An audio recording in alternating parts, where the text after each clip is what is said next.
김지의 돌직구쇼에 오신 여러분 반갑습니다. 김지입니다. 전 오늘도 이곳 광화문 청계 광장에 나와 있습니다.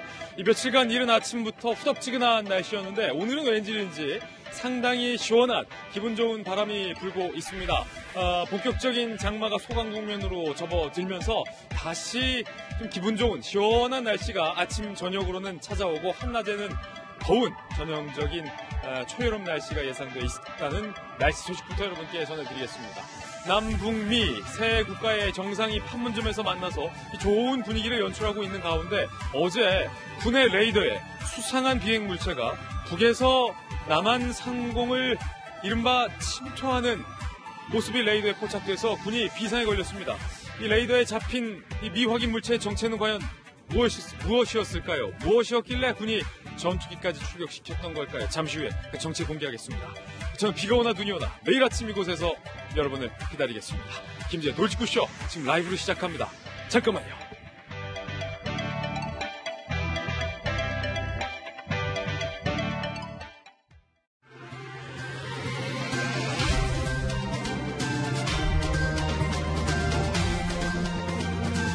신문 읽어주는 남자입니다.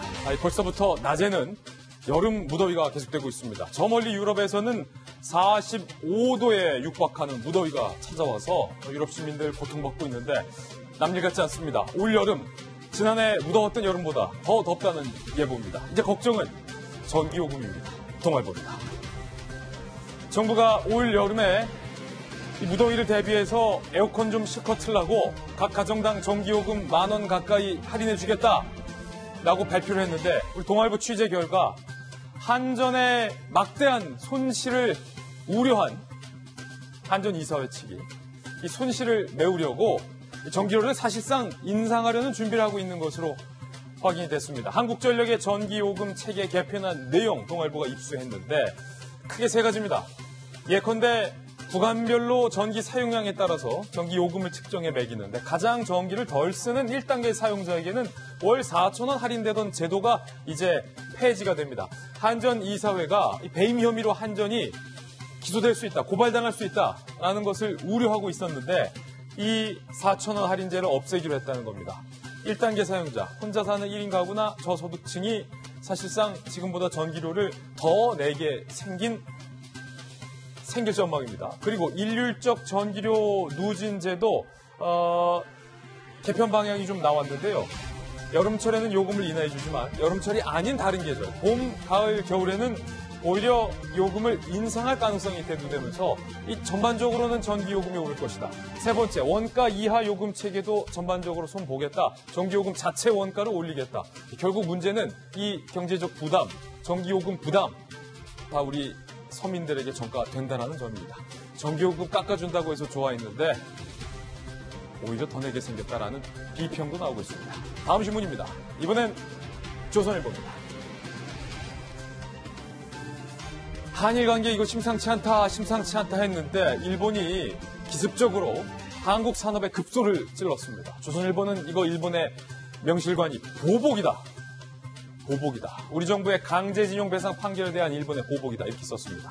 일본은 아예 양국 간의 신뢰가 훼손됐다라고 발언했습니다. 반도체 디스플레이에 들어가는 핵심 소재가 거의 일본에서 전량을 우리가 수입하다시피 할 정도로 의존하고 있는데 한국에 대한 수출을 사실상 규제하겠다. 이거 실질적인 금수 조치다. 이런 얘기도 나오고 있습니다. 결국 삼성과 LG는 직격탄을 받게 됩니다. 그런데 한 가지 흥미로운 점은 삼성과 LG가 직격탄을 받으면 삼성과 LG에서 생산하는 공급을 제공받는 소니와 파나소닉 등 일본 IT 기업도 결국에는 큰 타격을 받을 수밖에 없다는 건데 일본이 제살 깎아먹기를 하면서 정치적으로 한국에 대해서 보복하고 있다라는 관측이 나오고 있습니다. 한일 관계가 어찌됐든 저찌됐든 풀어야 된다. 안 풀면 서로가 복잡해지게 될 것으로 얘기가 나오고 있어서 상당히 우려되는 대목입니다. 다음 신문입니다. 이번엔 중앙일보입니다. 북한의 목선에 우리 군 경계망이 뻥 뚫렸다. 그런데 군이 거짓말까지 했다. 이 사건에 대해서 국방부 내에 합조단이 꾸려져서 조사를 해왔습니다. 그런데 북한 목선과 관련해서 은폐 없었다라고 결론을 내렸습니다. 그리고 경계가 뚫린 것에 대해서 우리가 용어를 잘못 쓴 문제에 불과하다라고 잠정적 결론을 내린 것으로 취재됐습니다. 내일 이걸 발표한다고 하는데 큰 논란이 예상됩니다. 아예 국방부 내의 합조단은 청와대와 혹은 국방부 위의 윗선은 조사조차 하지 않은 것으로 현재 얘기가 나오고 있습니다. 국방부의 수상한 셀프조사 비판의 도마 위에 올랐습니다. 잠시 후 이야기 나눠보겠습니다. 다음 신문입니다. 이번엔 경향신문입니다. 북한에서 하루 늦게 공개한 판문점 남북미 정상회동 만남과 작별 순간입니다. 북한이 하루 늦게 기록영화의 형식으로 영상을 공개했습니다. 저희가 지금까지는 볼 수 없었던 영상들이 다른 앵글에서 공개가 됐습니다. 두 정상이 이렇게 환하게 웃으면서 악수하는 모습이랄지 아니면 김정은 위원장이 문재인 대통령을 꽉 포옹하기 바로 그 직전, 헤어지기 그 직전 이렇게 잘 보이는 각도에서 찍은 영상들도 공개가 됐습니다. 잠시 후에 북한이 공개한 새로운 앵글에서의 영상 함께 살펴보겠습니다. 우리 청와대도 영상을 공개했습니다. 북한과 남한의 청와대가 우리가 더 잘했다. 판문점의 주인공은 나다. 일종의 프레임 전쟁을 시작했다라는 관측도 나오고 있습니다. 다음 신문입니다. 이번엔 한국일보입니다. 판문점 회동을 최근접거리에서 취재한 폭스뉴스의 칼슨이 김정은이 숨을 쌕쌕거리면서 걸었다. 건강 이상설을 제기했습니다. 꼭 폐기종 환자 같다라고도 표현을 했습니다. 생중계된 방송 화면에서도 김 위원장의 안색이 붉고 어두워 보였다라는 얘기입니다. 살펴볼까요? 과체중, 고도 비만으로 김정은 위원장이 걸을 때 호흡에 이상이 있다라는 징후, 건강 이상설은 고비고비마다 제기가 돼 왔었는데 이번에도 또 폐기종 환자 같다라는 얘기가 나온 겁니다. 잠시 후에 이 이야기 역시 다뤄보겠습니다. 다음 신문입니다. 이번엔 한겨레 신문입니다. 고유정을 검찰이 기소했는데 시신 없는 기소가 돼버렸습니다. 이제 재판장에서 과연 시신이 없는 이 살인사건에 대해서 법원이 고유정에게 어떤 판결을 내릴지가 최대 법률 관심사로 남아있습니다. 전 남편 살해 피의자 기소, 계획적 범행 여부 쟁점. 재판 과정에서 고유정의 끔찍한 사건 전말이 드러날 걸로 보입니다. 한편 고유정이 의붓아부 아들을 죽인 것이 아니냐라는 의혹과 관련돼서 수사관 그리고 프로파일러 7명이 보강 투입돼서 조사가 진행되고 있습니다. 잠시 후에 이 소식도 전해드리겠습니다. 지금까지 신문 읽어주는 남자였습니다. 네, 오늘 아침 저와 함께 등판한 등판 선수 소개하겠습니다. 저희 돌직구쇼의 전담 변호사, 정통 칼잡이 출신의 젠틀맨 김광선 변호사님 나왔습니다. 그리고 민주당의 미래, 더 나아가 국회의 미래, 교육의 미래, 민주당 박용진 의원, 바르다 박선생, 박정하 전 청와대 대변인 모셨습니다. 눈에 보이는 모든 것을 의심하고 분석하라 한국이미지전략연구소 허은하 소장님과 돌직구쇼의 시그니처 김배은 박사님 나왔습니다. 모두 어서 오세요. 반갑습니다. 네, 함께 이야기 나눠볼 오늘의 키워드 3가지도 공개를 하겠습니다.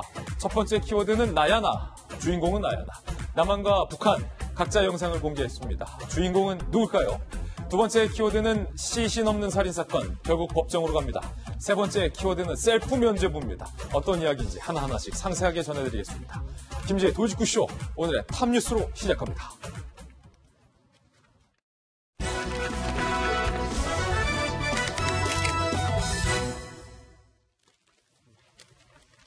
네, 판문점 회동이 끝나고 남한과 북한이 각자의 영상을 공개했습니다. 주인공은 바로 나다. 이른바 프레임 대결을 시작한 겁니다. 먼저 북한이 공개한 영상부터 여러분들 좀 관람을 하실 텐데 지금까지 볼 수 없었던 색다른 앵글에서 지극히 김정은 위원장을 부각시키는 각도의 영상이 공개됐습니다. 유승진 기자가 취재했습니다.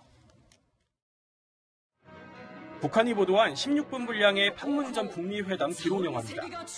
김정은 위원장이 수행원에 둘러싸여 북측 판문강 문을 열고 내려옵니다. 김 위원장의 마지막 호위무사 김철규, 여동생 김여정과 그림자 실세 조용원, 대미협상 주축 리용호와 최선희, 그리고 집사 김창선 부장까지 줄줄이 따라붙습니다. 김 위원장이 다가오자 트럼프 대통령은 살짝 손인사부터 건넵니다. 북한 방송은 트럼프 대통령의 군사분계선을 넘는 순간 슬로우 모션으로 보여주며 극적인 효과를 연출했습니다. 또 김정은 위원장이 트럼프 대통령의 딸 이방카 선임 보좌관과 악수하는 장면도 내보냈습니다. 북한 매체가 이방카를 언급한 건 이번이 처음인데 오후 보도 때 관련 내용이 급하게 추가됐습니다. 경의하는 최고령도 자동지께서는 이반카 트럼프 미 대통령 보좌관, 미국 측 수행원들과 인사를 나누셨습니다. 회담장을 빠져나올 때 김 위원장의 앞은 호위무사 김철규, 뒤는 여동생 김여정이 에워쌉니다. 김 위원장은 한미 정상과 악수와 포옹까지 나눈 뒤 군사분계선을 넘어가다 다시 뒤돌아보며 손을 흔듭니다. 북한의 기록영화는 김 위원장이 준비된 전용 방탄 벤츠를 타고 떠나는 장면으로 마무리됐습니다. 채널A 뉴스 유승진입니다. 네, 북한이 공개한 영상 함께 살펴봤습니다. 지금까지 저희 남측에서 찍은 영상과는 좀 다른 장면들이 많이 포함되어 있었고, 특히 트럼프 대통령의 딸 이방카와 김정은 위원장이 악수를 나누는 모습까지 함께 지금 볼 수 있었어요, 김변 박사님. 네, 그러니까 북한 입장에서는 모든 것들을 철저하게 준비해서 이 내용들을 공개했다 이렇게 볼 수가 있는 건데요. 다 김정은 위원장 중심 아니겠습니까? 트럼프 대통령의 딸 이방카 트럼프와의 악수하는 장면까지 모든 것들을 다 내보내고 있는 장면으로 볼 수 있는데, 이 다큐멘터리 기록 영화 지금 나오고 있는 것은 이방카 트럼프와 또 김정은 위원장이 만나는 장면 모습까지 다 담아내고 있습니다. 사실은 지난해 올해 2월에 있었던 하노이 정상회담이 노딜로 귀결되고 난 뒤에 이 내부에서 김정은 위원장의 리더십에 관한 전격적인 문제가 제기된 바가 있지 않습니까? 얼마 전에 북한에서 시진핑 국가 주석이 북한에 처음으로 방북을 하게 되고, 그리고 이번에 트럼프 대통령을 만나서 전 세계적으로 대대적으로 홍보함과 동시에 북한 내에서 김정은 위원장이 세계적인 국가 정상 지도자들과 함께 어깨를 나란히 하고 있다, 이런 모습들을 자국에 있는 국민들에게 보여주고자 했던 그런 의도가 컸다 이렇게 볼 수가 있는데, 특히 바로 이 부분 북한에서 영상 처리 기술이 우리 남한에 비하면 많이 좀 뒤처지는 게 사실인데, 이른바 슬로우를 걸었어요. 네, 미국의 대통령이 우리 땅을 밟았다. 그 순간을 슬로우 처리를 하면서 상당히 좀 북한 내부에서 의미를 두려워하는 그런 모습도 지금 포착이 됐어요. 아마도 저 장면을 보면 트럼프 대통령이 상당히 부럽다 이렇게 생각할지도 모르겠는데요.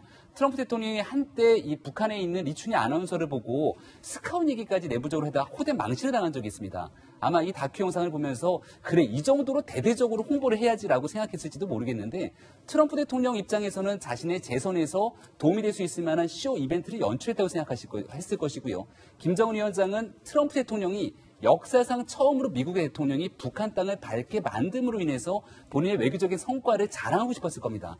그런 여러 가지 전략적 이해관계가 맞은 내용들이 바로 저런 다큐멘터리 영상으로 북한에 대대적으로 보도됐다 이렇게 볼 수 있는 상황인 것 같습니다. 예, 그런가 하면 우리 청와대도 어제 영상을 공개했습니다. 문재인 대통령의 모습인데, 이건 역시 어제 우리 방송에서는 볼 수 없었던 앵글에서의 장면입니다. 우리 청와대가 공개한 영상 직접 보시죠. 판문점에서 마주서서 평화를 위한 악수를 하게 될 것입니다.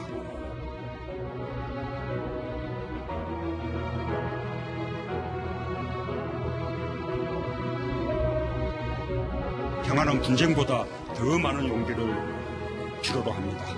용기를 내주신 두 분 정상에게 감사드리며, 오늘 평화로 가는 방법을 한반도가 증명할 수 있게 되어 저는 매우 마음이 벅찹니다.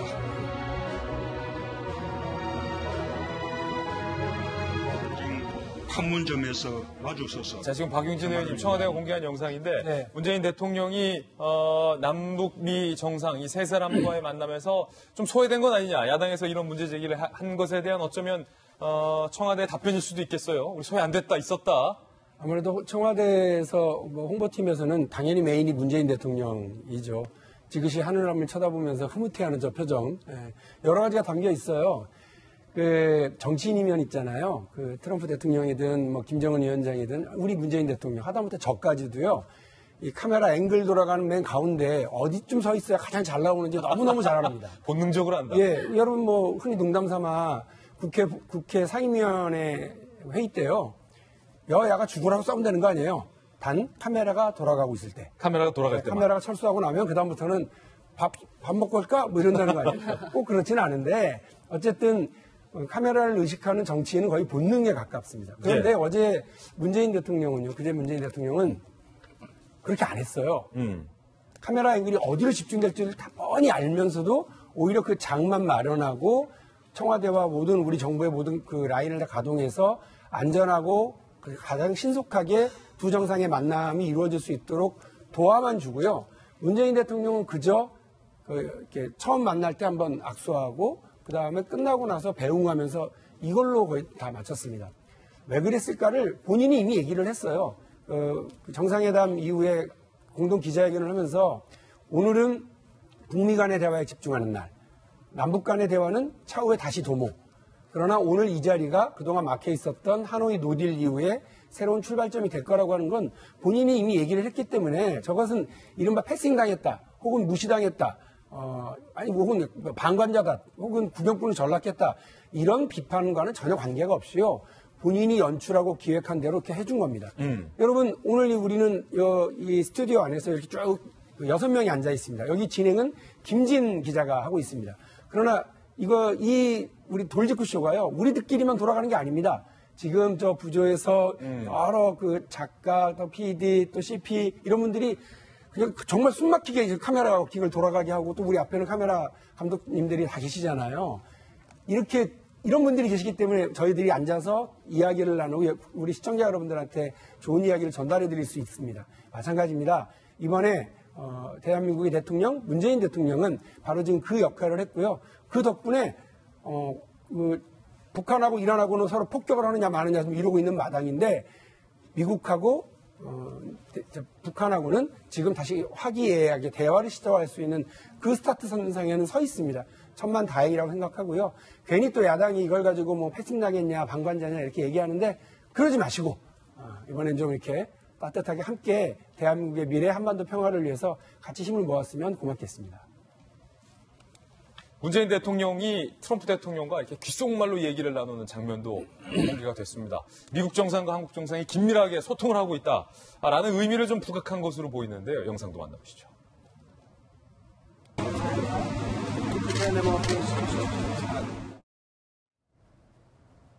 어떤 말을 나눴을까? 저희들이 한번 그것도 내용을 한번 작성해 봤는데요. 함께 보시죠. 트럼프 대통령의 차량 탑승 전 통역을 제외한 모든 사람을 물리고 한동안 귓속말, 중요한 내용이 그 대화 속에 있었다라고 뭔가 청와대에서는 운을 띄우고 있습니다. 판문점의 주인공은 나다. 북한과 우리 또 대한민국 청와대가 주인공 쟁탈전, 마치 일종의 대결을 벌이는 듯한 그런 모습입니다. 그런가 하면 북한의 김정은의 영어 실력을 또 부각하는 영상들도 여기저기서 지금 나오고 있어요. 이른바 트럼프 대통령이 북한 땅을 밟는 그 순간 통역보다 김정은 위원장의 행동이 빨랐다는 겁니다. 어떤 얘기인지 직접 영상으로 확인해 보시죠. My friend. Hello. It is good to see you again. 이런 데서 각하를 만나게 될 줄 생각 못했어요. That's good. That's my honor. Would you like to accept the prayer? Would you like to accept the prayer? 사관께서 한 발자국 건너시면 사상 처음으로 우리 땅을 밟으시는 미국 대통령이 되죠. Okay, let's do it. Come on.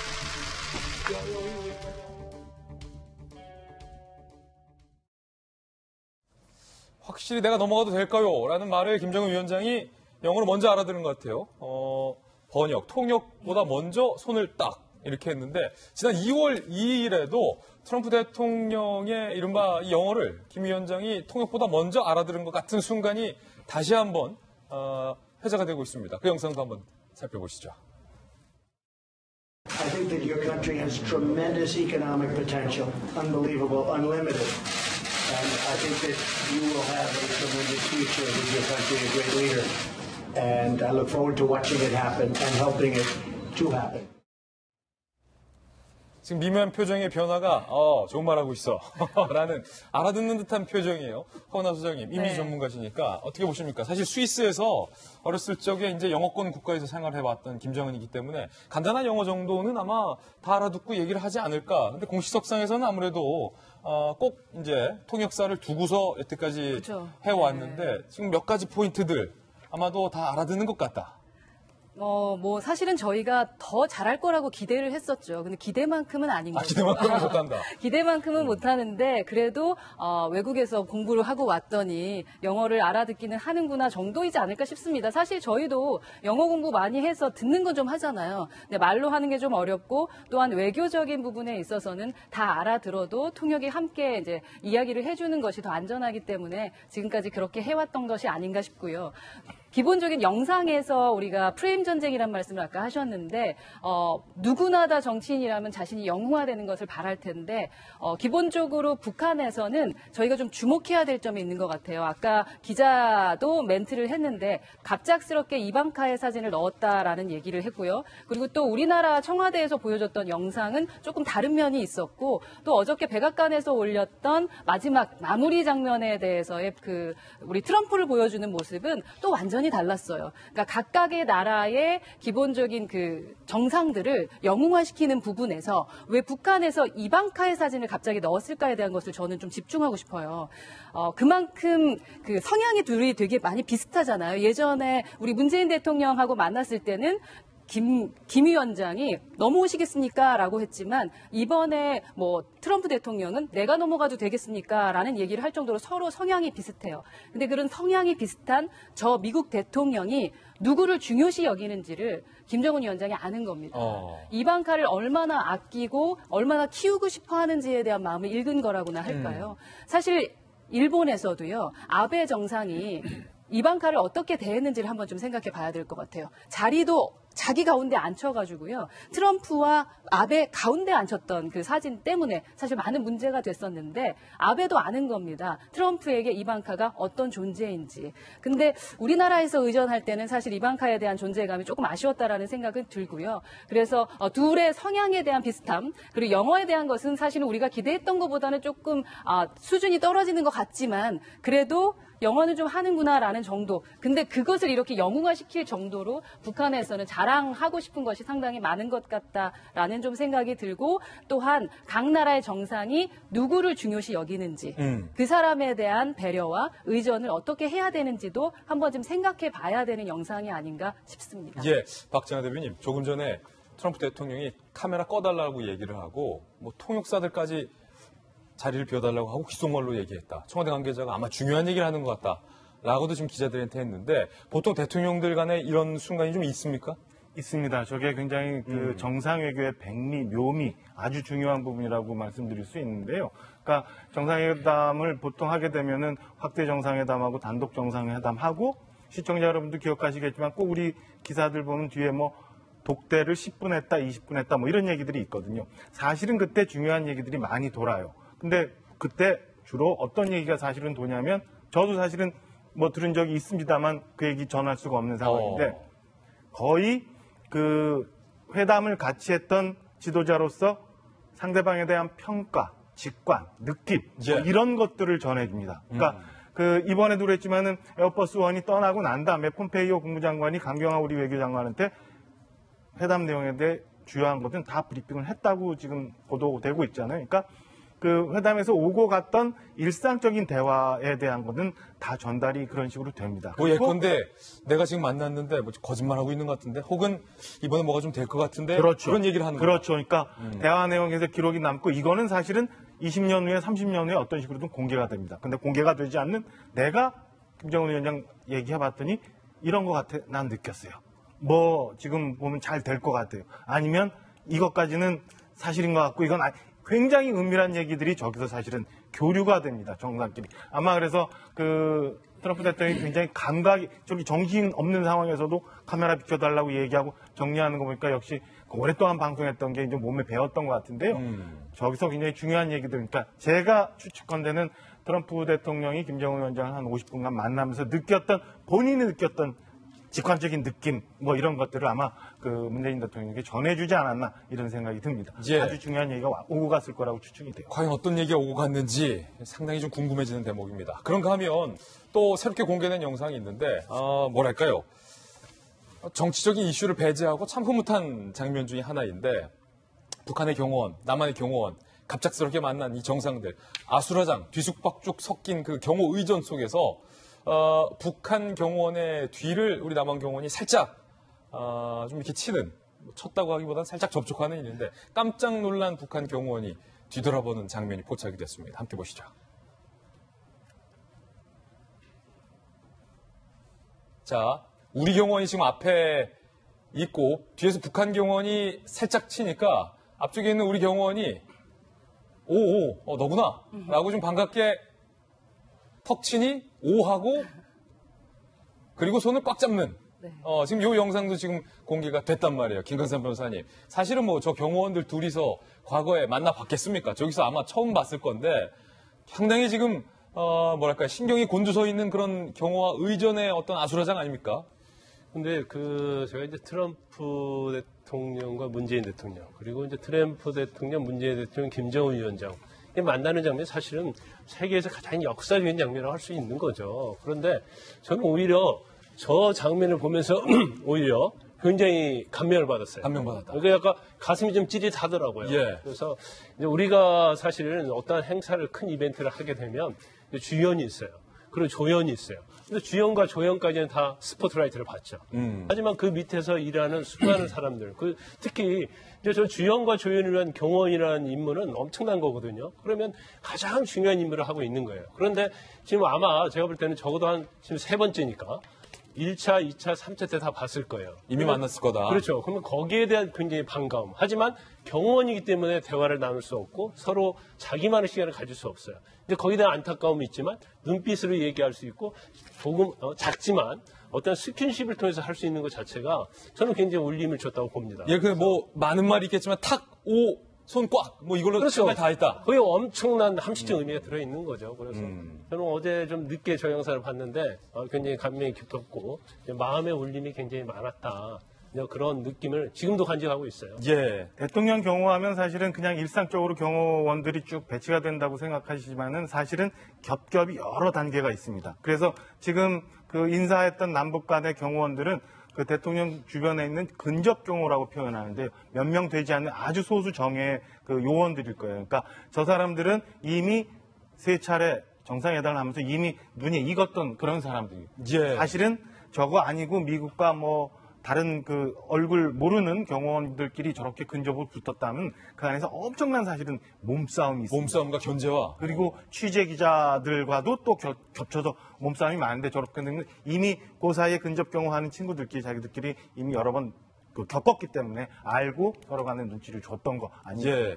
우리 저 경호원이 약간 예전에 현주엽 선수 닮았어요. 그래서 좀 더 반가운 감도 있었습니다.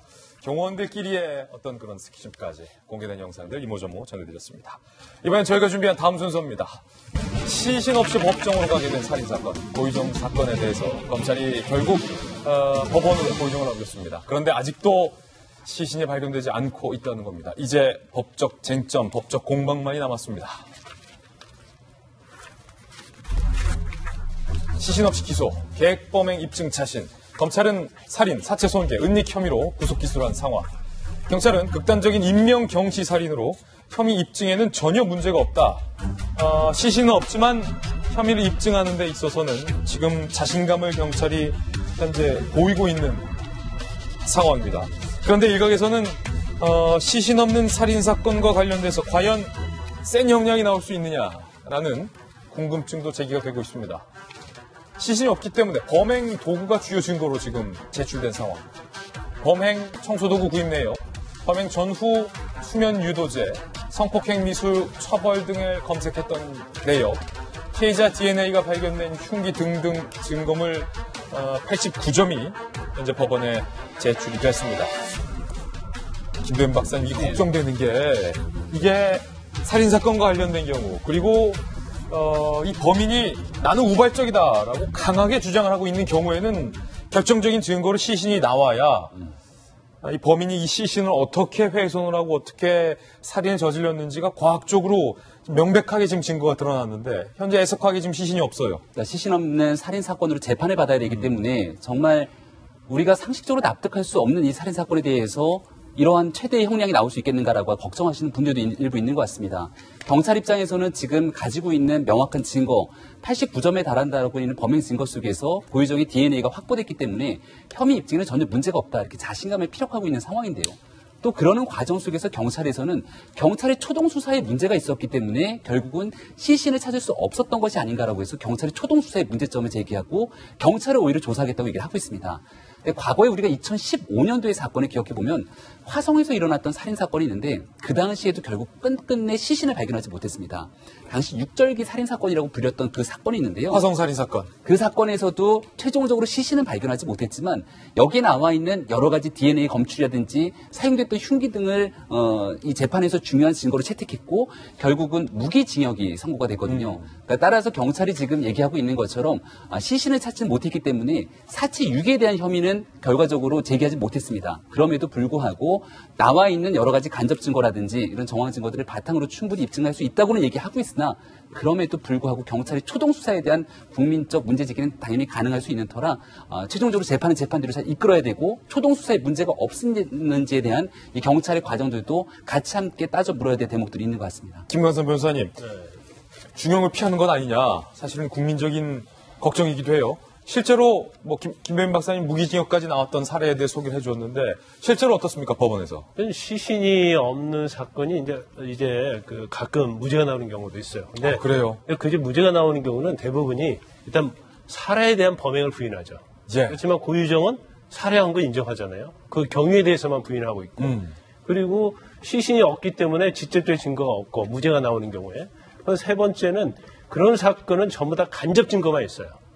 그래서 무죄가 나오는 경우가 가끔 있죠. 그렇지만 고유정 씨와 관련된 사건은 이와 전혀 다르다 이렇게 볼 수 있어요. 왜냐하면 일단 이제 범행 도구랄지 청소 그리고 이제 사체 은이 손괴 또 그 과정이면 굉장히 치밀했다는 것이 이미 다 증거로 나와 있고 그 다음에 본인 자체가 이미 범행을 하기 위해서 졸피뎀이라는 수면 유도제까지 준비해서 음식에 탔다는 거 아니에요? 예. 그러면 이제 살해에 대한 증거는 명백한데 그러면 양형에 대해서 그러면 형량이 어떻게 선고될 것인가? 이제 그 부분이 제일 법정에서 논점이 될 건데 이제 고유정은 그런 것 같아요. 시신 자체를 못 찾게 하는 방법 그리고 그 과정에서 피해자가 사망했기 때문에 내가 성폭행을 당하려고 해서 이걸 방어하기 위해서 한 것이다. 그래서 형량을 어떻게 보든지 줄이려고는 그런 미리 치밀한 계획이 있었다고 봅니다.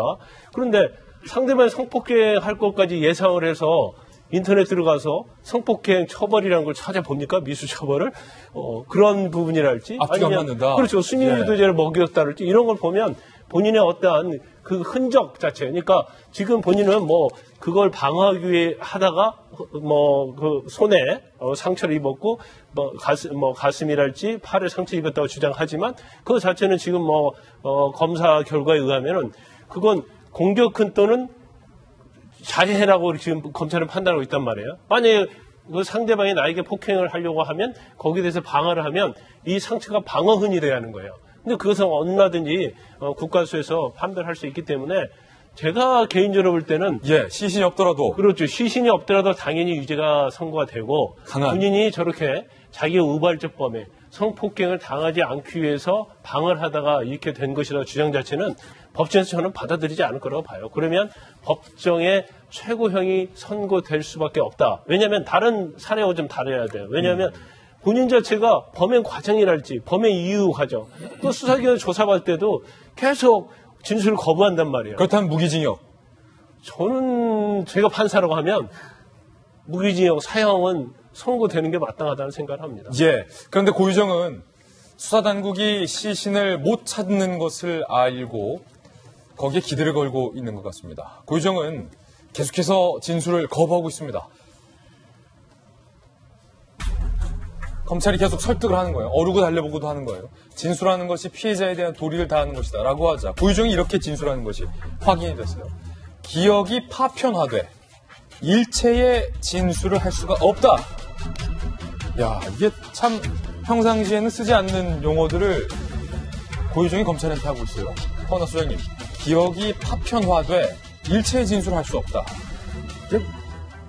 기억이 어떤 목적일까요? 그러게요. 기억이 파편화된 거 단어 찾아봤잖아요. 저 고유정이라는 사람이 도대체 무슨 생각으로 저런 얘기를 했을까라고 생각하면 머릿속에 여러 가지 고민을 했었을 것 같아요. 질문을 하면 내가 어떻게 답변을 해야 될지도 고민한 게 아닐까. 단어까지도 찾아본 게 아닐까라는 생각이 들고요. 우리 변호사님 말씀하셨던 것처럼 정말로 무기징역이라던가 사형과 같은 그런 결과가 나오지 않으면 우리 국민들 진짜 힘들 것 같습니다. 우리 고유정을 통해서 배운 게 너무 많아요. 어떻게 살인을 하면 되는지와 살인하고 나서 어떻게 이런 식으로 해결 방법을 찾아내면 죄가 좀 감형될 수 있구나라는 것까지도 너무 많이 배웠기 때문에 이 부분에 대한 것들에 대한 것을 정확하게 처리해주지 않고 무기징역 같은 결과가 나오지 않는다면 우리 국민들은 아마도 우리 경찰이라던가 법에 대해서 좀 불안함을 느끼게 되지 않을까. 우리 경찰 수사라던가 법망은 벗어날 수 없다. 죄를 진 사람은 무조건 죄에 대한 그 벌을 받아야 된다라는 것을 느낄 수 있도록 좀 해주셨으면 좋겠다라는 국민의 심정의 말씀을 좀 드리고 싶습니다. 기억이 파편화돼서 일체 진술을 할 수 없다라는 이유로 진술을 거부하고 있는 고유정. 고유정이 앞서 나는 성폭행을 방어하기 위해서 이 같은 우발적 범죄를 저지른 거다라고 하면서 증거 보존 신청을 한 게 있습니다. 본인의 신체 일부에 있는 상처, 그런데 그 상처에 대한 검사 결과도 나왔습니다. 오른손과 복부, 팔 등의 상처는 범행 동기를 숨기기 위한 자해은 또는 공격흔으로 보인다. 검찰이 이렇게 밝혔어요. 박정호 대변인, 결국에 뒤집어 보면 고유정이 나중에 체포가 된 이후에 체포되자마자 그랬다는 거예요. 생각보다 빨리 찾았네. 그랬다는 거잖아요. 그랬다는 거니까. 계속 고유정은 우발적 범행이라고 주장을 하고 있지만 몇 가지 건에 이렇게 보면은 굉장히 준비를 철저하게 했다라는 생각을 지울 수가 없어요. 저도 좀 이상해서 들어오기 전에 우리 김광삼 변호사님한테 여쭤봤는데 기억이 파편화됐다는 말이 저는 법조용어입니까 이렇게 여쭤봤어요. 근데 전혀 아니라는 거죠. 고유정이가 얘기했다는데 저는 학습이나 배움이 짧아서 그렇지만 기억이 파편화됐다는 표현을 어떻게 생각해낼 수 있었을까라는 생각이 우선 듭니다. 그러니까 그리고 좀 전에 얘기했던 것처럼 상처도 일부러 냈을 가능성이 있는 거 아니에요? 공격흔 내지는 자해흔이라는 거는. 그러니까 피해자인 전 남편이 나를 성폭행하기 위한 상황을 모면하기 위해서 내가 상처를 입었다라고 하기 위해서 몸에 상처도 내고 다 아시는 것처럼 전 남편 명의로 문자도 보내고 이런 것들을 여러 가지 보면 너무나 많은 것들을 준비를 해왔기 때문에 고유정이 주장하는 것처럼 우발적인 범행? 전혀 믿을 수가 없는 부분 아닌가 싶고 또 이 손에 있는 상처마저도 증거보존 신청을 했다는 거 아니에요? 그러니까 물론 옆에서 법률적인 조력을 해주는 사람이 있을 수 있겠지만 일반적으로도 이 상처를 가지고 내가 증거보존 신청을 해서 나에게 뭔가 유리한 국면을 만들어야겠다라는 거를 과연 생각해낼 수 있었을까? 그러니까 남편으로 문자로 보낸 거, 그 다음에 증거보존 신청 상처 낸 거, 자해은 만들어낸 거, 또는 기억이 파편화라는 표현을 쓰면서 진술을 거부, 이런 것들 등등등등을 보면 저는 굉장히 치밀하게 준비해서 그리고 이후에 내가 검거가 된 상황 이후에 경찰, 검찰 조사에서도 어떻게 내가 대응을 하고 대처를 할 건지에 대해 굉장히 많은 단계를 준비했던 것 아닌가라는 생각을 지워버릴 수가 없습니다. 그런가 하면 이제 본격적으로 의붓아들의 의문의 죽음과 관련된 경찰의 수사도 시작이 되고 있습니다. 고유정이 의붓아들도 죽인 것이 아니냐라는 의혹에 대한 수사인데요. 고유정이 의붓아들의 사망 당일 직접 119에 신고했던 것이 드러났습니다. 그런데 이상한 건 그 다음날 의붓아들이 다니는 어린이집에 전혀 다른 이야기를 했다는 거예요. 의붓아들이 사망한 당일에는 119에 직접 신고했어요. 아이가 아프다. 자다 일어나 보니 숨을 쉬지 않는다라고 일종의 119 신고 기록을 고유정이 남겨놨다는 겁니다. 그런데 그 다음날 어린이집에 전화를 겁니다. 아이가 아프다 혹은 아이가 못 갈 것 같다라는 얘기 말고 할머니가 위독하셔서 다시 제주도로 이사를 가야 할 것 같다. 박용진 의원님. 네. 근데 지금 고유정이 했다고 하는 거는 너무 좀 약간 뜻밖의 일들입니다. 그러니까 처음에 아이가 그 사망한 채로 발견됐었던 당일날 아침 행동도 서로 엇갈리게 지금 주장을 하고 있고요. 여기서 경찰이 과연 제대로 초동 수사를 했는지에 대한 얘기가 또 나오는 거죠. 그리고 지금 오늘 우리가 알려드리고 있는 것처럼 그 119에는 아이가 아프다. 그리고 숨을 안 쉰다라고 긴급하게 신고를 해놓고 그 다음날 아이의 사망이 확인된 그 다음날 아이가 다니던 그 유치원에 어린이집에는 연락을 해서 전혀 딴 얘기를 할머니가 위독해서 자주 제대로 이사 가야 될 것 같다. 그러니까 아이가 안 오더라도 이상하게 생각할 필요 없다. 이 얘기잖아요. 예. 제가 볼 때는 전혀 그 상식적이지 않고 합리적이지 않은 행동이라서 이와 관련해서 고유정의 현 남편 그리고 사망한 저 아이 의붓아들의 친아버지 친부의 주장이 상당히 좀 귀를 좀 기울여 봐야 될 필요가 있어요. 처음에는 당황해서 자기랑 같이 자다가 자기의 실수로 아이가 이런 변을 당했는가 걱정도 하고 했었을 수도 있는데 지금 와서 생각해보니 하나부터 열까지 다 이상하더라라고 하는 얘기를 하고 있는 것 아니겠습니까? 그래서 이와 관련해서 다행히 경찰에서도 이 부분 좀 이상하다라고 생각한 것 같고 그래서 고유정에 대한 이 문제에 대한 수사를 다시 시작했다고 들었습니다. 경찰이 지금 곳곳에서 합점, 곳곳에서 초동 수사를 잘못해서 국민들의 분노를 사고 있습니다.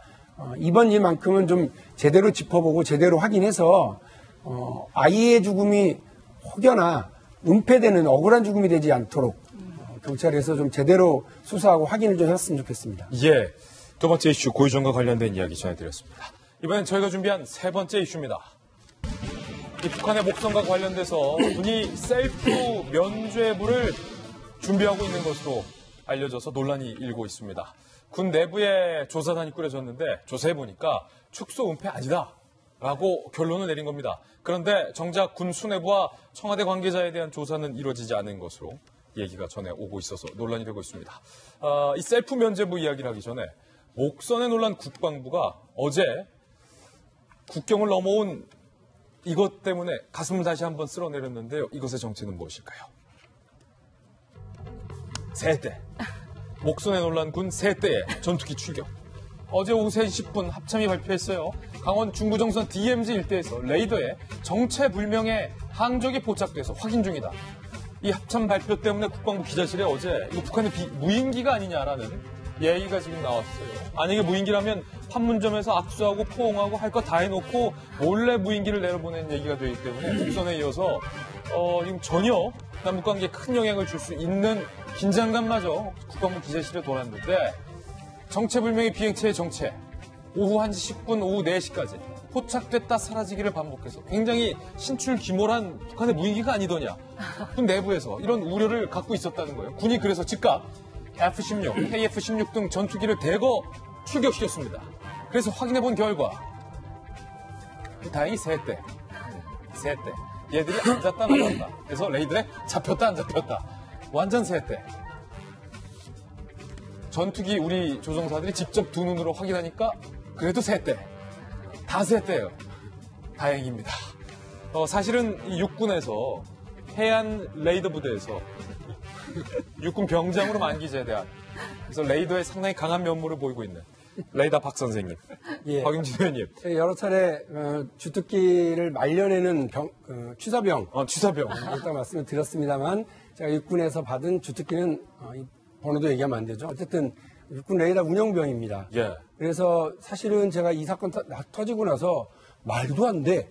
목선 때? 예, 말도 안 돼라고 생각을 했고 어느 인터뷰에서는 피가 거꾸로 솟는다. 그래서 당내에서 그러면 내가 터진다. 그래서 자제해라. 뭐 이런 말씀도 들었습니다. 왜 그러느냐면 여러분 육군 레이더병들 대부분이 지금 저 세 대는 공군 레이더였을 거예요. 예. 그러니까 저거는 좀 다르게 보고요. 육군 레이더가 왜 저 목선을 발견하지 못했는지에 대해서 왜 황당한지 말씀 잠깐 드리면 네. 이 레이더상에서 스쿠프가 한 바퀴 삥 돌아갈 때마다 점으로 찍힙니다. 점으로 찍히죠. 여러분 보시면 새카만 스쿠프에 그냥 점이 나타나다 사라지는 거예요. 이걸 보통은 다 이걸 식별을 못 하고요. 대신 운영병들은 다 압니다. 어디에 암초가 있고 이 암초의 좌표를 다 외우고 있습니다. 외우고 있군요. 예, 섬, 암초 이런 걸 다 외우고 있고요. 그리고 파도가 2m, 3m로 높이 쳤을 때 파도가 주로 어떤 식으로 나타나는지 다 알고 있습니다. 대부분을 다 외워요. 상병 정도가 되면 이 제목을 다 외우는데 그리고 이제 배가 지나가잖아요. 이 배는 이미 다 항포구에서 출항할 때 혹은 외국에서 넘어올 때 해군을 통해서 항포구의 그걸 통해 가지고 번호를 다 식별 번호를 다 받습니다. 그러니까 배가 한 1000척이 떠 있어도요. 번호가 다 있는 겁니다. 나머지는 다. 이상하게 움직이는 게 있다. 이런 경우 어떤 경우냐면 나중에 확인을 해보면 부유물을 한 1m가 안 되는 그 부유물도 떠다니는 게 다 레이까지 스쿱해서 잡아냅니다. 2차 세계대전 때 쓰던 그 낡은 기종을 가지고도요. 우리 병사들이 잡아냈습니다. 그리고 구름, 그리고 새떼, 파도, 암초 이런 것들이 있습니다. 그런데 아까 암초 위치는 안다. 파도가 어느 정도 하는지도 다 외우고 있다. 근데 부유물은 주로 해류에 따라 흘러다니기 때문에 부유물과 이른바 그 동력을 잃은 난초, 그러니까 난파선 이런 것들은 흘러가는 대로 가기 때문에 유심히 보고 확인을 시킵니다. 경비장한테 연락해서. 제가 지금 황당한 건 동력이 살아갔고요. 파도도 높지 않은 동력이 살아가지고 다다다다다다 들어왔다는데 목선이 이거를 다다다 못 왔는데. 잡았다는 거예요. 저는 뭐 바다에 떠 있는 우리 해군뿐만이 아니라 해안 레이더 2중 3중으로 이거를 감시하고 있단 말이에요. 근데 해안 레이더를 가동하는 이유가 딱 하나입니다. 간첩선 들어오는 겁니다. 간첩선 특히나 반잠수정이라고 있습니다. 이게 평상시에는 쾌속정이라서요. 떠서 1m 30 정도 이상으로 떠서 막 달리면 잘 보입니다. 그런데 해안가에 접근할 때는 1노트, 2노트 이내로 푹 가라앉습니다. 그래서 수면 위로는 30cm밖에 안 떠요. 그런데 이게 파도가 계속 치면서 이렇게 드러났다 나타났다 이걸 계속 할 거 아닙니까? 파도에 왔다 갔다 하면서 이거를 잡아내는 거예요. 이걸 제가 20년 전에 군대 가서 이거를 익혔단 말이죠. 이걸 잡아내는 기술을. 그런데 하물며 목선 이렇게 큰 거. 아니 그게 들어오는데 그거를 못 잡았다 그러니까 피가 거꾸로 섰죠. 그리고 이거를 놓고서 어느 그 군 지휘계통 누구 하나 저희가 큰 실수를 저질렀습니다라고 하지 않고 사과하는 사람 없고 이거 뭐 남 얘기하듯이 얘기하는 걸 보고 진짜 화나더라고요. 또 게다가 어떤 관계자가 수천 척의 감시 병이 있고 감시 하는 배가 있어도 그 목선 하나 못 잡는 경우가 있다 이렇게 얘기하길래 그러면 바다에다가 폴리스 라인을 쳐야 돼요? 그러니까 저는 그런 식의 방식으로 접근해서는 우리 국민들한테 우리 군이 신뢰받지 못한다 이렇게 생각을 합니다. 그래서 새떼에 대해 출격했다? 이거 웃을 일 아니에요. 잘하셨습니다. 저렇게 해야 되는 거예요. 새떼 구름대 새떼가 날아오는 것 같아. 가서 확인하고 안전을 최고의 중요한 걸로 해야 되는 건데 아니 다다다다 목선이 들어오는데 그거를 아무도 못 잡았는데 우리가 뭘 잘못했어요 그래요? 가만두지 말아야 된다고 생각하고 있습니다. 새떼도 잘 찾았으면서 정작 목선은 못 찾은 것에 대해서는 그게 더 심각한 문제다. 그런데 이거를 은폐하고 축소까지 하려 했다라는 의혹에 대해서 군 내부의 조사 결과 혐의 없음 결론을 내린 것으로 알려지고 있습니다. 그 내용도 함께 보시죠. 국방부 합동조사단이 북목선 삼척항 입항 사건을 조사한 결과 관련 정황을 확인하지 못했다. 그러니까 축소 혹은 은폐하려는 것이 아니다 라고 결론을 내린 거예요. 그런데 문제는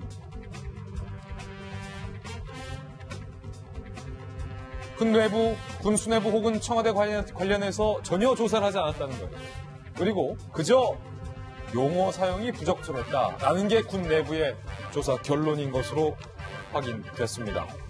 박용진은 피가 한 번 더 솟을 것 같은데 김배현 박사님. 셀프 조사를 그래서 맡기면 안 될 것 같아요. 그러니까 당초부터 셀프 면제부를 주는 것 아니냐 이런 얘기들이 있었거든요. 가장 중요한 것은 정경두 국방장관이 합동조사단이 조사할 수 있겠느냐 여부 아니겠습니까?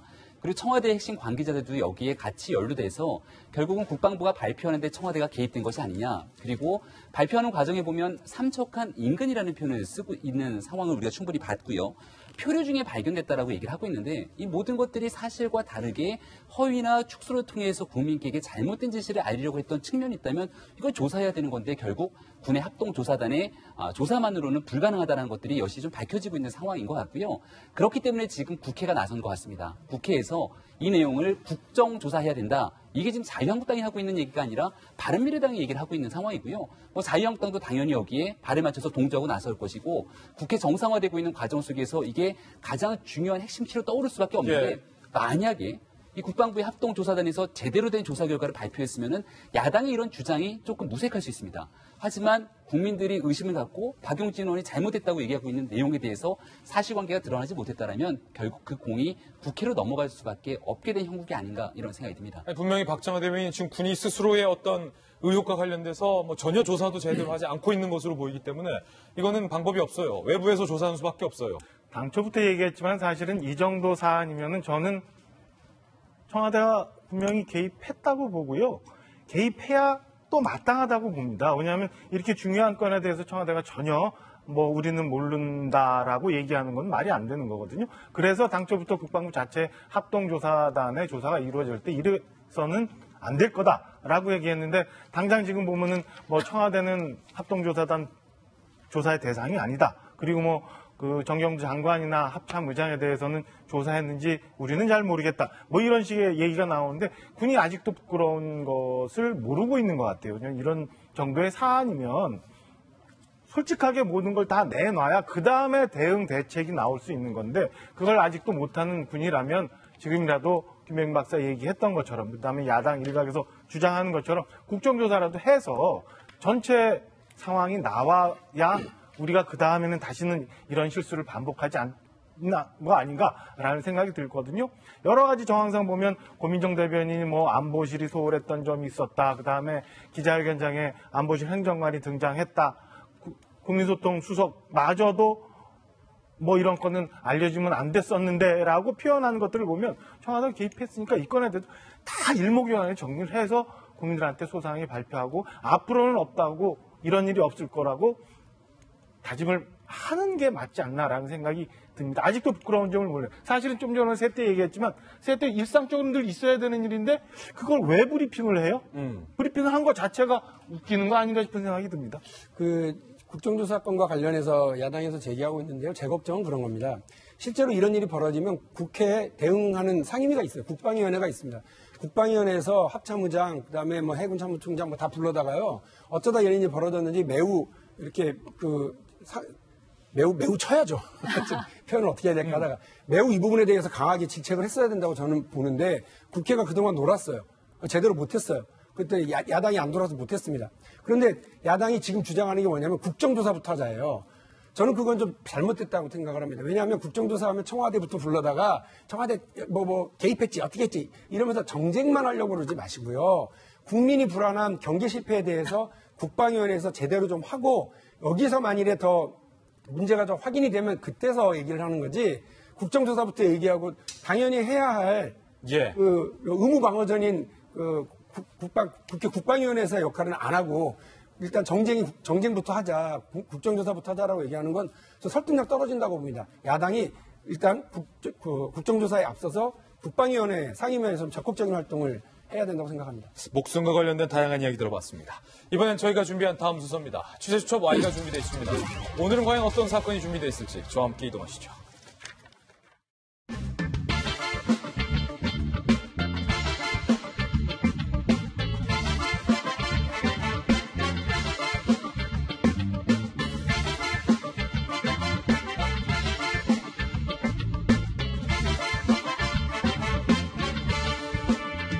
거액의 퇴직금을 노리다가 덜미 잡힌 꽃뱀 공갈단이 출몰을 했습니다.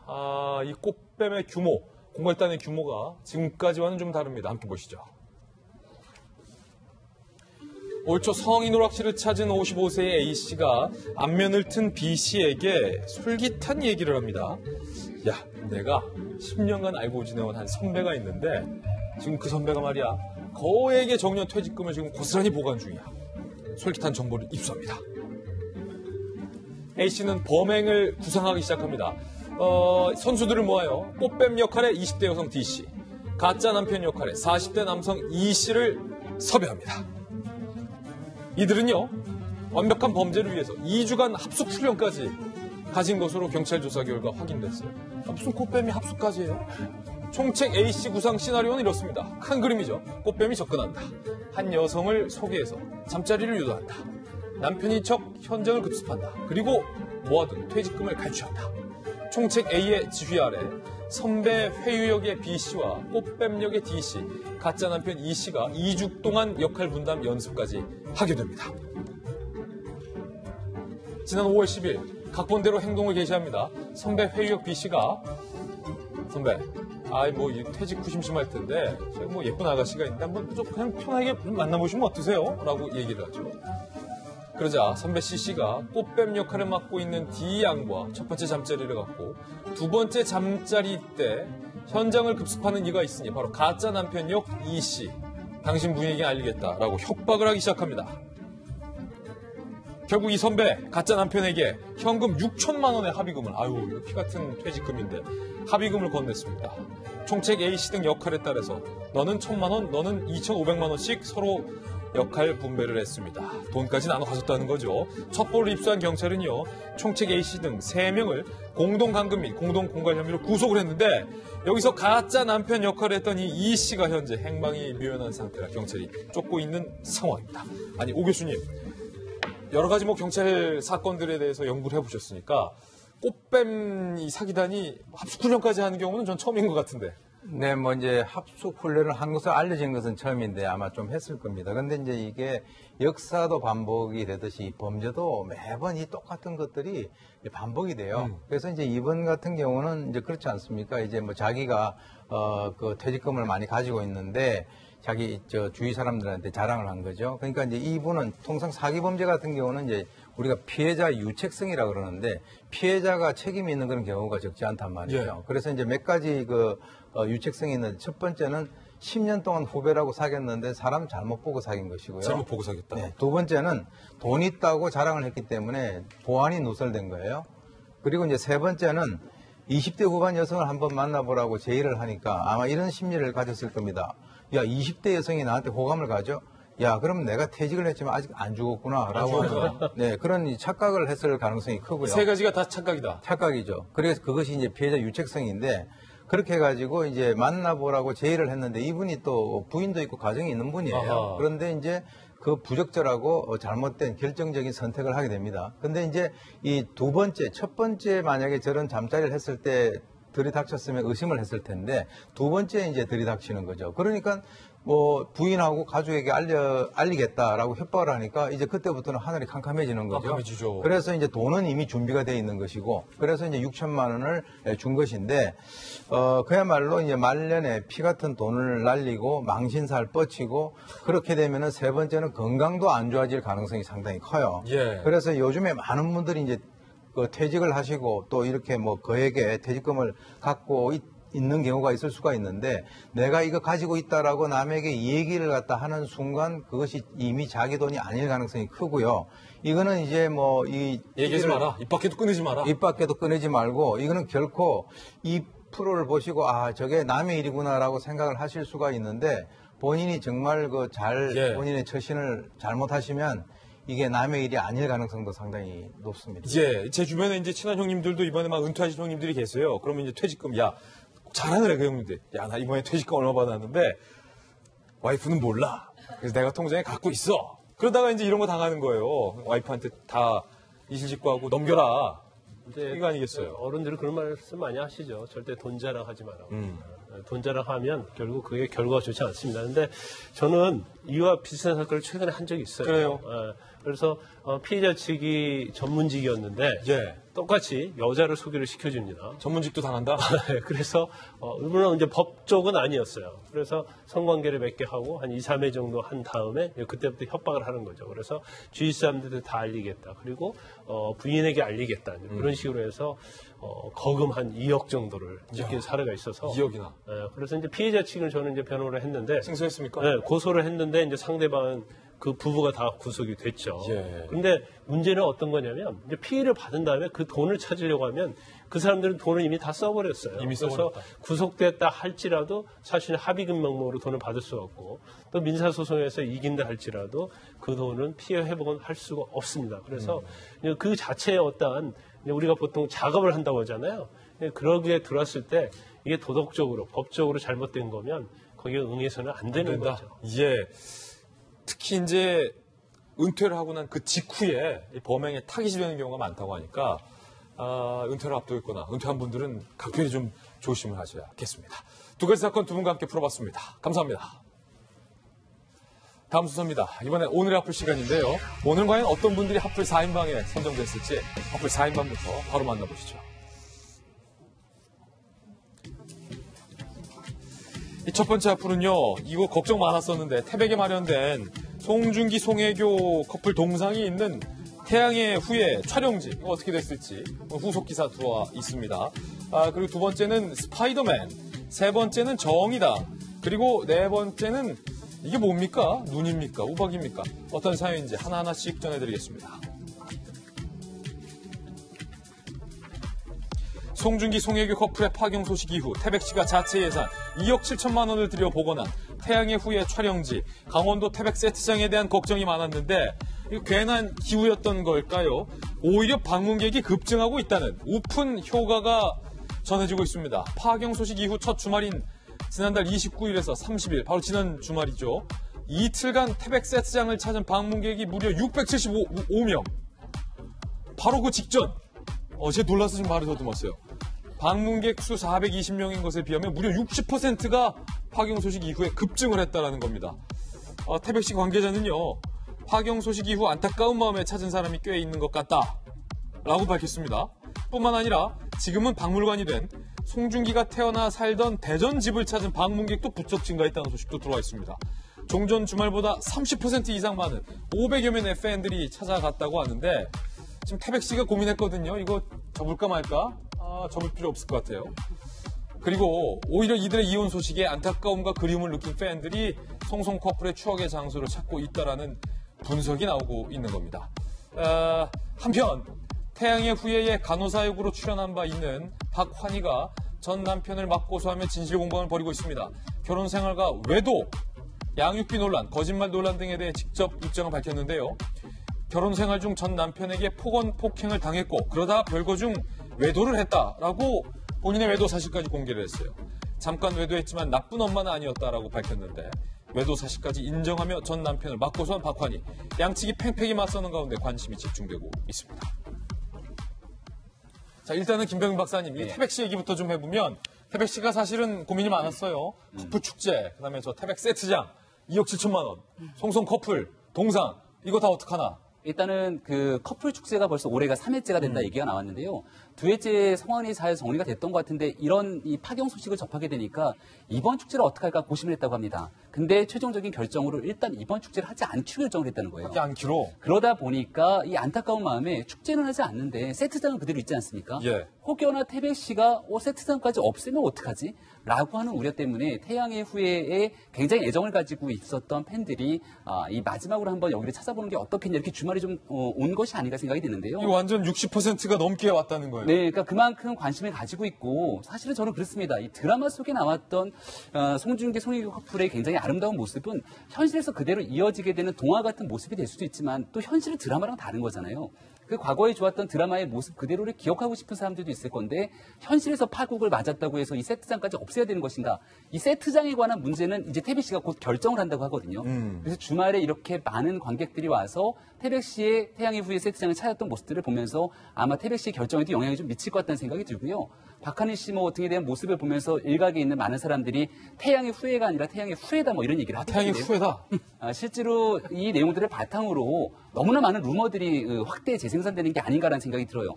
연예인이 공인이고 많은 국민들로부터 사랑을 받아서 여러 가지 내용들을 이해하고 얘기해야 될 필요는 있습니다만은 송중기 씨에 대한 여러 가지 안 좋은 얘기부터 많은 루머들이 재생산되지는 않도록 또 각별한 주의가 필요할 때가 아닌가. 그리고 과거에 있었던 좋았던 기억은 그 기억대로 좀 남길 수 있는 여러 지혜들을 좀 모았으면 좋겠다는 생각입니다. 특히나 허나 소장님, 송중기 씨가 마음고생 때문에 약간 탈모 증상이 왔다. 그 사진까지 최근에 공개가 되면서 팬들 입장은 송중기를 좋아하는 팬들 입장은 너무 안쓰러운 거죠. 그러니까 송중기 씨가 태어났던 대전집 박물관이라고 하는데 거기도 가고 동상도 보러 가고 팬들 마음에서는 그런 거예요. 개인적으로는 저도 사실 송중기 씨 팬이었어서 더 마음이 짠하고 더 많은 기사를 찾게 되는 것 같아요. 송중기 씨에 대한. 그러면서 더 많이 보고 싶다라는 생각이 들 것 같은데 근데 이게 심리적인 것도 있어요. 마감 임박 심리 같은 거 있잖아요. 마감 임박. 예, 뭐가 마감이 임박이 되면 내가 구매하지 못할 것 같다는 생각이 드는 게 있잖아요. 저거 이제 없어진대. 예, 저게 없어진다라는 생각 때문에 빨리 가서 봐야 된다라는 것도 있고 또 스토리를 만들어가지고 뭔가 하는 것이 요즘에 또 트렌드이기 때문에 더 많은 그 사랑하는 팬들이 찾아가는 것이 아닌가 싶습니다. 저도 가보고 싶다는 생각이 들 정도예요. 태백. 예. 멀진 않아요, 태백. 네, 빨리 가봐야 될 것 같아요. 예. 이번엔 두 번째 하플 소식도 들어와 있는데요. 진짜 스파이더맨이 서울대 병동에 나왔습니다. 지금까지는 가짜 스파이더맨 혹은 스파이더맨 분장을 한 사람인데 이번엔 진짜 스파이더맨이요. 그리고 여기는 서울의 한 어린이 병동.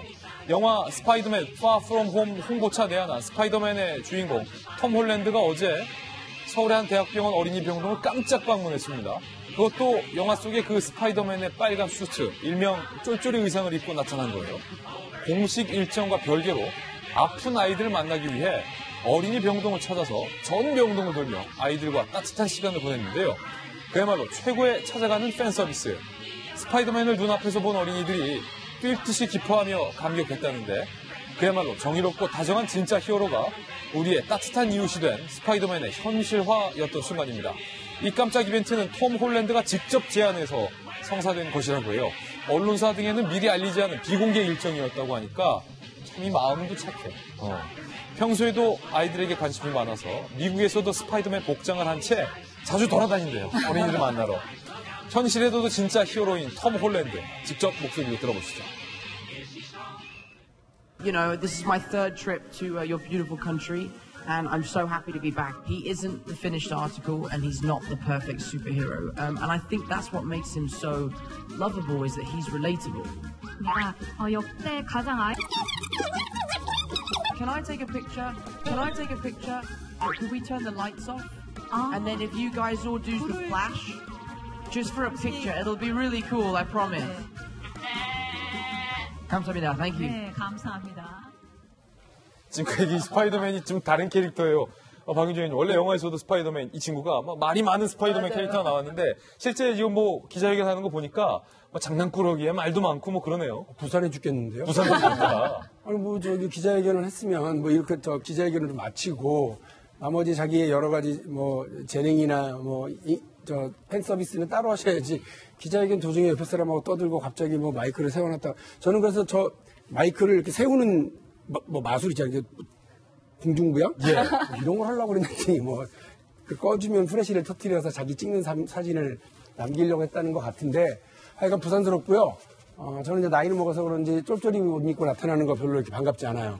혹시나 공중에서 이렇게 매달려서 내려왔더라면 모르겠는데, 우리 대한민국 아이들이 영화는 되게 좋아하지만, 현실에서는 걸어다니는 스파이더맨보다 이렇게 공중에서 내려오는 스파이더맨을 더 바랄 수도 있겠다는 생각을 해봅니다. 어쨌든 영화 홍보차 오신 것 같은데 영화도 대박나고 한국 방문해서 좋은 추억도 많이 쌓기를 바랍니다. 예, 세 번째 앞을 주인공 만나보시죠. 정의당의 심상정 의원 이야기입니다. 민주당과 한국당이 국회 정상화에 합의하는 대가로 결정한 정치개혁특위위원장 교체를 두고 졸지에 자리를 뺏긴 정의당 심상정 의원이 강하게 반발했습니다. 먼저 심 의원의 목소리부터 들어보시죠. 오늘 여야 3당 간의 합의로 정개특위위원장 교체 통보를 받았습니다. 쉬운 말로 해고 통보를 받았습니다. 민주당과 정의당은 적폐청산과 각종 현안에 대해 함께 공조를 해왔는데요. 특히 패스트트랙 지정된 한국당을 뺀 여야 4당이 연합, 격돌 끝에 심상정 의원이 새벽에 의사봉을 두들기며 가결되기도 했었습니다. 정치개혁특별위원회 위원장 자리가 특별하고도 무겁습니다. 처음으로 주어진 위원장 자리이고 제가 두드린 의사봉은 개혁의 망치입니다. 라고까지 말하며 위원장 자리에 애착을 보였던 심 의원. 그런데 이번에 교체. 민주당과 정의당 사이의 갈등이 깊어지면서 연합에도 균열이 갔습니다. 심지어 해고됐다. 아니다. 이거 사전 논의했다. 진실 공방으로까지 두 당의 논쟁이 번지고 있습니다. 그냥 일방적으로 해고했다. 이렇게는 생각하지 마시기 바랍니다. 지금 말씀 못 드리는 걸 좀 양해해 주시기 바랍니다. 사전 협의는커녕 사후에도 어떠한 설명마저 없었습니다. 이러면서 어떻게 개혁 공조를 이어가겠다는 것입니까? 민주당과 정의당 사이에서 심상정 의원의 교체를 두고 균열이 뚜렷해진 상황에서 앞으로의 국회 정상화 과정과 또 국회의 이슈에 관련된 후폭풍이 엄청날 것 같습니다. 지금 일종의 약간 진실공방 양상인데 박종환 대변인, 정의당과 심상정 의원 얘기는 나는 사전입 사후도 다 통보 못 받았다. 이른바 일방적인 해고 통보다라고 지금 주장하고 있어요. 이제 이인영 원내대표가 언제 저걸 밝힐지는 잘 모르겠습니다만은 정의당이 저렇게 얘기할 수 있을까라는 생각이 우선은 전 들어요. 그러니까 심상정 의원이 정개특위 위원장을 맡게 된 과정 이런 것들을 되짚어 보게 되면 글쎄 굉장히 많은 배려를 해준 거 아닌가 싶은 생각이 드는데요. 그리고 이제 와서 정의당이 저렇게 얘기를 하는 게 과연 독립된 정당으로서 국민들한테 뭘 얘기를 하고자 하는지가 아니라 그냥 민주당 옆에 붙어서 계속 뭔가의 그 좋은 것만 취하려고 하는 거 아닌가라는 생각이 들고요. 뭐 양측이 좀 싸우고는 있습니다만은 민주당하고 정의당하고 전 저렇게 이렇게 다른 당인지 몰랐어요. 굉장히 비슷한 당인데 왜 싸우나 이런 생각이 착각이 잠깐 좀 드네요. 한 목소리를 지금까지 내왔기 때문에. 아니 정의당이 민주당은 은혜를 원수로 갚는다라고 얘기를 했는데 이게 정의당이 이렇게 얘기하시면 국민들이 오해할 수 있는 소지가 분명하죠. 과거에 정의당의 데스노트라고 우리가 많이 부르지 않았습니까? 이민선 헌법재판관 청문회 당시에 여기에 대해서 정의당의 데스노트가 가동된 것 아니냐 문제가 있다고 했는데 어느 순간 보니까 정의당이 발을 쑥 뺍니다. 지난번 창원 성산 보궐선거에서 정의당과 민주당이 연대를 통해서 민주당이 양보하지 않았으면 정의당 의원이 당선이 됐겠는가. 아주 지극히 상식적인 얘기거든요. 그럼 정의당은 굉장히 정의롭게 스스로 취해야 되는 얘기들이 있음에도 불구하고 민주당을 위해서 이 정계특위에 뭔가를 얻어내기 위해서 양보를 계속 해주고 했다는 것 아닌가라고 볼 수가 있는 대목이지 않습니까? 이런 방식으로 정치를 야합한다라고 하는 한국당 등에 대한 비판이 있는데 그걸 정의당이 스스로 고백한 것 아니냐 이런 비판이 있고요. 명확하게 인식해야 되는 것은 심상정 위원장이 정계특위 위원장을 맡았을 때는 정의당이 교섭단체였어요. 민주평화당과 함께 교섭단체를 꾸리고 있었기 때문에 한 자리 몫을 가져갔던 건데 6월 말로 임기가 종료가 됩니다. 예. 그리고 나면 정계특위, 사개특위에 대한 위원장 교체를 하게 되는데 당연히 교섭단체 중심으로 하게 되는 것이고 지금은 교섭단체가 아닌 6석의 정의당에게 위원장을 줄 하등의 이유가 없는 거예요. 아, 이미 임기도 6월 말로 종료된다. 종료가 돼서 예. 이것을 그러면 연장하는 여부를 두고 서로 협상하는 과정에서 사개특위와 정계특위를 어떻게 가져갈 것인지에 대한 이인영 원내대표의 논의가 있었던 것인데 이걸 일방적으로 이렇게 은혜를 원수로 갚는다라고 얘기를 하게 된다면 과연 정의당이 정말로 정의롭고 올곧은 정당으로서 활동을 했는가 여기서 한 번쯤 생각해 볼 여지가 있는 대목인 것 같습니다. 예, 이번엔 네 번째 하플입니다. 멕시코로 가보겠습니다. 40도를 웃도는 유럽 폭염에 이어 이번엔 멕시코에서 기상이변이 발생했습니다. 한여름 대규모 우박 폭풍이 몰아치는 이게 다 우박이에요. 기상현상이 발생한 것. 멕시코 제2도시인 과달라하라에 난데없이 우박을 동반한 폭우가 몰아쳐 지금 도시 곳곳이 2m 깊이 우박에 묻히고 만 겁니다. 현지 당국은 이로 인해 주택과 상가 등 건물 200채가 파손이 됐고 언덕 주변에선 주차돼 있던 차량 50여 대가 밀려 내려온 우박 더미에 이렇게 휩쓸렸습니다. 심지어 일부 차량은 얼음 알갱이에 완전히 파묻혀 종족조차 찾기 힘든 상황.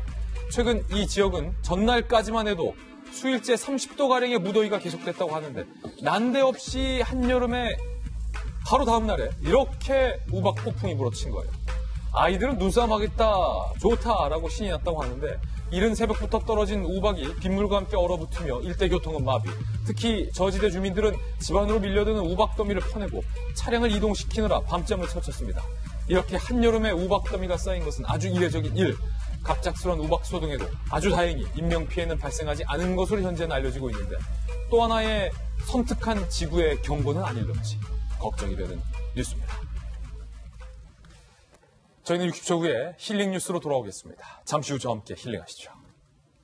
오늘 저희가 준비한 소식 모두 전해드렸습니다. 저희는 내일 아침 더욱더 풍성한 소식으로 인사드리겠습니다. 오늘 하루는 분명 어제보다 나을 겁니다. 좋은 하루 되십시오. 고맙습니다.